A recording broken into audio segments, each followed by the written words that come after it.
Fellow Kenyans, in the last few weeks, we have made it our business to travel around the country and know how the Kenyan people feel about this government and the projects that it's doing.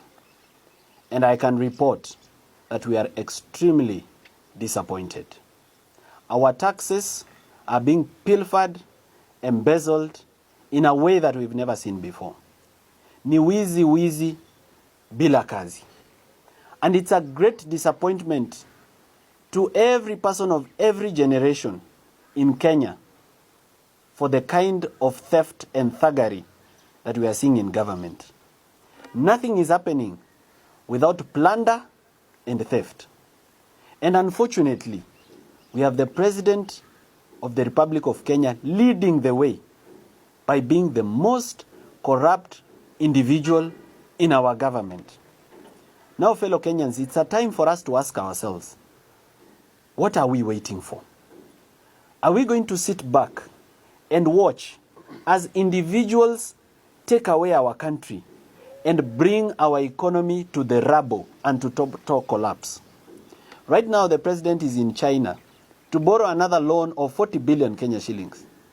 I would like to ask the people of Kenya, ni nyinyi mumempa ruhusa ya kukopa 40 billion? Na kama ni nyinyi mmempa ruhusa, are you aware that the 40 billion that is coming here for corruption and theft? Right now in Kenya today, we have a debt of over 7 trillion which cannot be accounted for. Money that has been stolen. We have a Public Finance Management Act that does not comply with the Constitution, that purports to amend the Constitution. Tuko na sheria ambayo inakubalia serikali yetu kufungua account za serikali nje ya nchi bila ruhusa ya bunge. Just recently, an account was opened at a bank in America called JP Morgan, and $2 billion was put in that account. And out of that $2 billion, $1 billion was transferred to another account. This account was opened in the name of Kenya Sovereign Wealth Fund. Signature came from the CS of Treasury. And they opened another account in Qatar, and $1 billion was stolen. $1 billion is 130 billion Kenya shillings. Right now, we are being told that the best way to build our country is through public-private partnership, where the president is purporting to lease our airport, a national pride, a strategic asset to the nation, the gateway to our country. This is something that affects national security, and our president is willing to give our airport to corrupt Indians to run it. For 30 years, he should have even given the lease to the end of his term, but he's willing to give our airport for 30 years. This thing called public-private partnership is used to do money laundering in our country. The president is saying he is very proud of the expressway, but the expressway is a crime scene. The expressway ni pesa yetu ambayo iliibiwa kutoka SGR, kampuni ikaenda ikaregistrwa na Wakenya kule China, ikakuja Kenya ikajenga expressway wakaanza kulipisha to launder money that was stolen through corruption. We've been to Nyandarua, where there is the Captain Ndunyunjeru Road, which is Mau Mau Lot 4. We've been to Ikumbi Road in Kigumo. We've been to Olengoroni Stadium in Nakuru. We've been to Kamarini Stadium in Elgeyo Marakwet. We've been to the Kipkaren Water Treatment Project in Uasin Gishu. We've been to the Kangundo Road Wakulima's Market. We've been to Makweni, Katua Ke Nunguni Road, which was allocated 362 million and 255 million already stolen, and there is no road. We've been to Kabonyo Kanyagwal, a project worth 2.5 billion. That there is nothing to see. We've been to Kisumu, Afri Cities Convention Center, and got Nanga Barube Road in Siaya, which are stalled, and Kanyadhiang Kadel Road in Homa Bay, and Mbita Sindosori Road. And all these are investments by this government where money is stolen and nothing is done.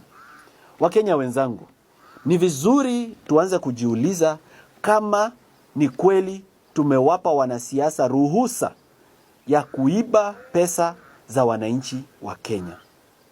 The reason we've been traveling around the country is because 70% of the electorate of our country does not understand that corruption affects them. Therefore, this is a call to you, a Kenyan, kama mimi. Ni wakati wako usimame na Kenya. Don't leave this for Morara or this team. It is now your personal responsibility to do the little that you can do in the space that you occupy to change our country. Mjue kwamba 70% ya wapiga kura Kenya wako mashinani na informal settlements. Na kule hata labda hizi televisheni ambazo tunatazama hawatazami hizo. Ni vizuri tujiondoe in our comfort zone, tuende mahali wako kwa ground. Tuzungumze nao. Kwa sababu watu ambao wako mashinani wanafikiria kwamba ufisadi ni mambo ya watu wa Nairobi. Kwa sababu mtu ambaye yako mashinani hajawahi kuna wengine hawajawahi kuguza milioni ama hawajawahi kuguza 500,000. Sasa ukimwambia bilioni 5 ama bilioni 12 imeiba from treasury, hawaelewi and they are not able to connect. Ni vizuri tuende tuwazungumzie waelewe kwamba hiyo barabara ambayo iko karibu na wao imeibwa. Waelewe kwamba hiyo hospitali ambayo iko karibu na wao ambayo mtu alikufa kwa sababu hakukuwa na MRI machine ama hakukuwa na X-ray machine ama hakuna dialysis machine ama hakuna oncologist. Waelewe kwamba hiyo ni ufisadi. There is over 3 billion and I can confirm with authority that 3 billion was allocated through parliament for equipping level 3 and level 4 hospitals, and the whole 3 billion was stolen. Nothing was ever bought. Kwa hivyo Mkenya popote ulipo, ujue kwamba hii kazi sio yetu peke yetu. Lazima tushikane mikono. Tujitolee. Kila mtu azungumze na familia yake. Uzungumze na marafiki zako. Mkiwa katika chama ya wamama, zungumzia uongozi mbaya na ufisadi. Ukiwa katika kuchumbiana ama date, set aside 5 minutes ya kuongelea mambo ya ufisadi na uongozi mbaya. Na mimi nataka kumuonya na kumpa onyo kali Mheshimiwa William Ruto. Nilimwambia kwenye televisheni tukiwa JKL kwamba yeye tayari amekwisha kuwa bilionea. Hakuna kitu kingine ambayo pesa inaweza kumsaidia kwa sasa. Hawezi kununua afya njema na hawezi kununua uzima wa milele na milele. William Ruto, you cannot buy eternal life. Stop stealing. If the president stops stealing, members of parliament wataacha kuiba. Governors wataacha kuiba. Senators wataacha kuiba. Kama rais mwenyewe anaweza kuacha ufisadi. This spirit of greed must end in our country. And I'm encouraging all the people of our country across all generations, whether you are a Gen Z, a millennial, a baby boomer, this is your moment. Usijione mdogo. Na usione kama uko na followers kidogo, ama wewe si mwanasiasa, ama wewe si mtu wa kuzungumza. Sisi ambao tumesimama hapa tumejitolea. Na hatujajitolea kwa sababu tunataka viti vya siasa. In fact, I want to tell all Kenyans today that if you find me running for member of parliament, munipige viboko. If you find me running for senator, na ni najizungumzia, I'm not speaking for the rest.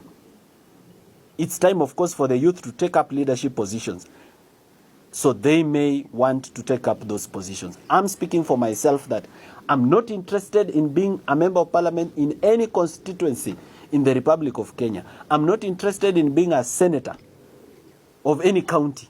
I'm not interested in being a governor of every county. What I'm doing is patriotism to my nation. If the people of Kenya see it fit to take me to a higher level and give me a higher platform so that I can defend them and so that I can take the nation forward, I'll humbly accept it. But as of now, we are not doing this because we are interested in anything. Therefore, wewe pia wewe Mkenya, usi-expect kitu. Do it out of passion and out of love for our country. We don't want change tomorrow. We want change today.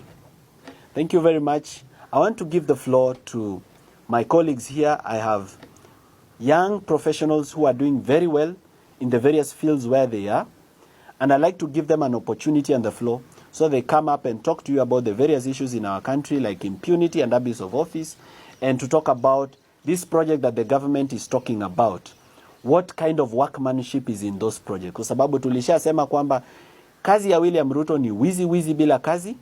Akilaunch mradi haitaanza, na ikianza itasimama, na ikiisha pesa itaporwa na itafanywa vibaya. So somebody is going to also talk about that, and somebody is also going to talk about abductions and misuse of the criminal justice system and marginalization of communities. Kwa hivyo napenda nimpe sasa ruhusa wakili Steve Mbugwa, who is also a council member of the Law Society of Kenya, wakili tajika hapa Nairobi, ili aje pia azungumze msikia. Asante sana. Thank you very much, fellow Kenyans. I would like to start by mentioning that as Kenyans, we need to be very patriotic, and as young people, we need to be very deliberate. And I say this because we have witnessed serious misuse of power and impunity of the highest level in this country. The head of state has over time made it very clear that he's not going to comply with court orders and is going to disregard the rule of law. True, he's living to his true beliefs, because in 2010, when we were voting for the 2010 Constitution, the president rallied against this Constitution, and he voted against this Constitution. A clear indication that he doesn't believe in the rule of law, he doesn't believe in constitutionalism, and therefore he does not respect human rights, human dignity, and all the rights and principles of good governance for this country, which we gave unto ourselves. That has been exhibited by his subordinates and his juniors at the National Police Service. We witnessed yesterday where the acting Inspector General of Police failed to honor the court orders on the excuse that he is attending serious meetings and workshops in Mombasa, and yet there was a court order issued on 23rd of August, on 26th of August again, and on 3rd of September. And he never appeared. 6 times he was summoned by the court to appear, and he failed to appear in court. A clear disregard of the rule of law, a clear disrespect to the judiciary, and a clear disrespect to the Constitution. That has emanated to the serious abduction we have been seeing and forced disappearances. Right now, we don't know the whereabouts of Bob Jagi. We don't know the whereabouts of Nadine Longton. We don't know about his brother Jamil, where he is. All those were arrested because of protest in Kitengela, and nobody knows their whereabouts. When the Inspector General of Police is called upon to explain the whereabouts of these persons, he does not appear, and instead disrespect the court system. And the question we ask ourselves ni, kama hawa hawaheshimu sheria, sisi kama wa Kenya, where do we stand? What is our fate as young people? And therefore, I want to call upon each and everyone outside in this country and outside this country, that we must demand for accountability, we must demand for good governance, we must demand for respect to the rule of law, we must demand for accountable government. And we young people must remember one thing, that for our future to be safe and secure, we must become deliberate today by creating it. And that is the only way we can guarantee our future. Thank you very much. Thank you very much, Wakili. That is Wakili Steve Mbugwa, Council Member of the Law Society of Kenya. I now want to give the floor to Engineer Evans Kimori. Engineer Evans Kimori is a civil engineer and a former engineer at the Kenya National Highways Authority, KENHA. He will come and speak about stalled projects and projects which have been constructed where the workmanship is also very poor, and also the looting and pilfering of public funds through contracts for construction of various infrastructure, including roads, bridges, hospitals, and the like. Karibu sana, engineer. Thank you so much, Morara Kebaso. It's indeed a great honor to stand here as young generation, as members of as members who have a great cause. We are members of the same avian species, of the same plumage, who have conglomerated here today to make this nation a great nation. Recently, we have been visiting several projects, and as a trained engineer, I can certify that the projects that we have visited, launched by none other than the president of this country, have become redundant. And this is the reason. I can give an example of Kuala Ugunja Road. We visited the project, and going to the technical aspect, in any project that you are undertaking as an engineer or as a contractor who is implementing the project, there is safety component, which is a key component in civil engineering. The project was just left in a state of unsafe situation whereby the citizens around were having a situation that they cannot be able to fathom. Immediately we left the project, Kenya National Highways Authority closed the road. Where were they before we came? That's just an example of that road. Another road that we visited is Mbita Sondu Road, which has a valley within a road. That is another gigantic tragedy as far as civil engineering is concerned. We are shocked on how projects are being launched left, right, center by the president. Each and every time a project is launched, the president spends approximately 20 to 30 million. If we give an arithmetic connotation, you will find that approximately that is 25 million times maybe 100 projects. 2.5 billion. That is 2.5 billion. That is enough to build. That is enough to build a cancer center in Meru. That is enough to build a Western Art and Incubation Center in Western Region. So to me, this is a situation that we call upon our president to take full responsibility for misusing the Kenyan money. I can tell you for a fact, we have visited several projects, and any person at the village level or where the projects are can go and do the same and confirm if you are lying. It is indeed shocking that we have had information that the president called the chiefs and instructed them to remove his name from where he launched the project. In fact, today, as we are speaking, the president is in China to take a loan on behalf of our country so that he can come and launch another road. This is a sad state of the nation. The greatness of a nation's future depends on how we think, but not how accurately we remember. We are the great thinkers of the next generation. It is a generational change. It is a clarion call that you are calling each and every person to come up and stand for his right. Thank you so much and be blessed. Yes, thank you. That is Engineer Evans Kimori, a civil engineer. And something that engineer, I might just add on that. We are very disappointed with professional bodies in Kenya with regards to the willingness, and more especially the Engineers Board of Kenya, the willingness to eject from practice engineers that deliver projects that are dangerous to the public and that are very shoddy. Because if you see some of the roads that have been launched, if you see the dense bituminous macadam, I think that's what we call it? Yes, the DBM. They say they are upgrading a road to bitumen standards. And if you look at the dense bituminous macadam, it's very thin and a very poor mixture. In some of the roads, we will pick samples and take it for lab test.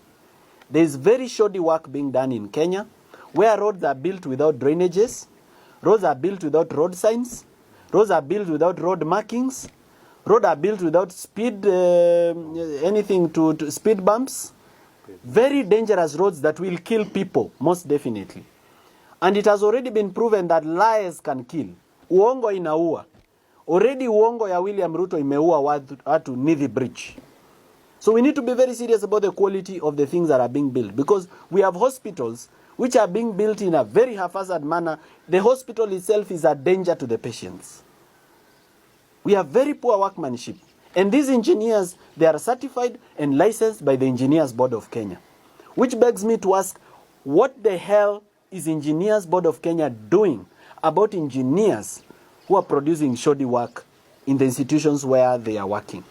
Secondly, we have the Institute of Public Accountants, ISPAC, What are they doing about these accountants and auditors that are cooking government books where corruption is all over the place? I spoke to the Auditor General and told her that 90% of the corruption in Kenya doesn't even get to the Auditor General's report. So there's a role to be played by professional bodies. I'm grateful for the effort that the Law Society of Kenya is putting in terms of trying to actually deregister and strike off the role of advocates, those advocates that participate in corruption. I believe that they can do better and that they can do more, because the role of advocates is full of people who are encouraging corruption. In every corruption scandal, there is a rogue advocate involved. We need to rein in on those professionals who are participating in the theft and holding public funds in client accounts in the name of holding funds for clients. Kwa hivyo, professional organizations, we are asking for your help. You are not toothless, you are not unable, you are not powerless. You've been given the power by the law to deal with some of these professionals. Please do something about it so that we have a better country and a better nation and opportunities for everybody to live, work and grow. I now want to invite Wakili Joshua Okayo. Wakili Joshua Okayo is a man who has been through a lot. He has been abducted and tortured, and he still stands today as the president of the Kenya School of Law, and is coming to speak his piece. Karibu Wakili. Thank you, Morara, and thank you, Kenyans. It's a sad day that even as we mourn families, youth who were lost during the protests, and even as we gather to try and find a number of youths who've since gone lost and have not been found, the president has the audacity and the temerity to tell the people of Kenya that he is not aware of anyone who has been abducted, and should there be any such case, then it should be reported to him. Number one, this is a person who doesn't know what is happening in his country. And if he does know and he is ignoring that fact, then that means he's the one behind these abductions. So it is time we raise our voices higher and speak to the kind of disregard of the Constitution and the Bill of Rights that is happening in Kenya right now. And I think it's incumbent we make it known that Kenya has not ratified the international instrument on enforced disappearances. And this must be done with immediate effect. I think it's time we ratify this instrument. It's important to lead us in a way to try sanitize the country or get the country clean of these abductions and enforced disappearances. At the same time, we need a national or rather a local instrument. And that means there should be an act of parliament that speaks to enforced disappearances and abductions in this case. We cannot just have the provisions on, in two articles, 25 and 51 of the Constitution, speaking about habeas corpus, and it stops there, nothing more. And also, there's also another provision in the Criminal Procedure Code. We cannot have only 3 mentions on something that is of national importance as enforced disappearance at this moment. So the government must respect the rule of law, and it must implement the provisions of the Constitution, which are the aspirations of Kenya, that the Kenyans decided that this is what we aspire to achieve as a country. Last week we were touring the Nyanza region, and my colleagues have spoken about quite a number of projects. Kadiel Kanyadhiang, Afri-Cities project in Kisumu, we have the Mbita Sori Sindo Road, and many others. Look, the worst road we have seen so far in our tour of the country is the Mbita Sindo Sori Road. Very bad. It's in a sorry state. That tells you that that region is actually marginalized. 3 billion. And that road cost 3 billion Kenya shillings. 3 billion. And my engineer here said it has a valley within a road. You can imagine. 3 billion. All right? 74 kilometers road, only 12 kilometers is done, and it's not done. Because you use 1 to 2 hours to cover 12 kilometers. How so? So really, that region has been marginalized, and I think it's time we be serious. It's time we get serious, and I encourage the government. President William Ruto, you toured that region, I think 1 week ago. Please respect your promises. please deliver on your promises, because you cannot go around lying to unsuspecting Kenyans, telling them how good life is going to be after you leave that region. But then projects stay stalled. All right? Things are not implemented. Money is poured, but the hugest chunk of that money go to your pocket. We cannot continue living like this. At this point, Kenyans, we have to speak for ourselves. And that is why we are here today. And we are telling you that we can only do so much. But with you, together, we can do the most for this country, and we can deliver this country out of the hands of these money-thirsty cabals. Thank you so much. May God bless you.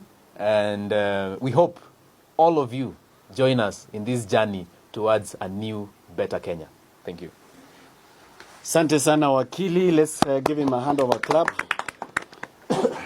I know yesterday I put out an announcement that I've cancelled my tour of Mount Kenya region because of security reasons. Ladies and gentlemen, even as we stand here, it's not been easy for us. We've been through threats. We've been through being followed. Just the other day, my lawyer Solonka Pareno, who is not here, was followed.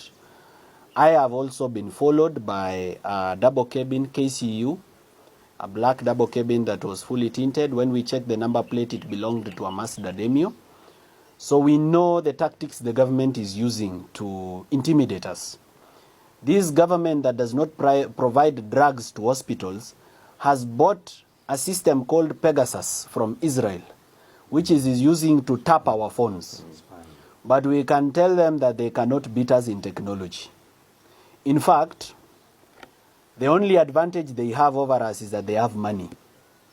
The advantage that we have over them is, number one, we are truthful and honest. And number two, we are young. We can get what they have, but they cannot get what we have. Therefore, the state should not intimidate me as the leader of this team, and it should not intimidate any leader who is part of this team. I am warning the Inspector General that if anything happens to my team, he will be personally held liable. Personally. Therefore, our safety and security is his responsibility and his headache. He should think about how to make us safe without spying on us. This same government has a machine called Phantom. Phantom is being used by NIS to track your phone even when the phone is off. This government at DCI headquarters, it has the Crime Research and Intelligence Bureau, which we fund with our taxes so that it can protect us, so that it can collect intelligence on criminal activities and protect the nation. But it is using its back-end access to Safaricom to access customer data from Safaricom and know where to find people who've been abducted and killed. IPOA keeps promising us that it will deliver, but the Independent Police Oversight Authority so far has delivered nothing in terms of defending the people and the families of those who've lost their lives and who've been kidnapped. This same government is using Kenya Power to check where we pay our tokens so that they can know our houses and our homes for abductions. We want to tell them that the fear is gone. And when we lose our fear, they lose their power. And because we are not afraid, we are not going to run and we are not going to hide.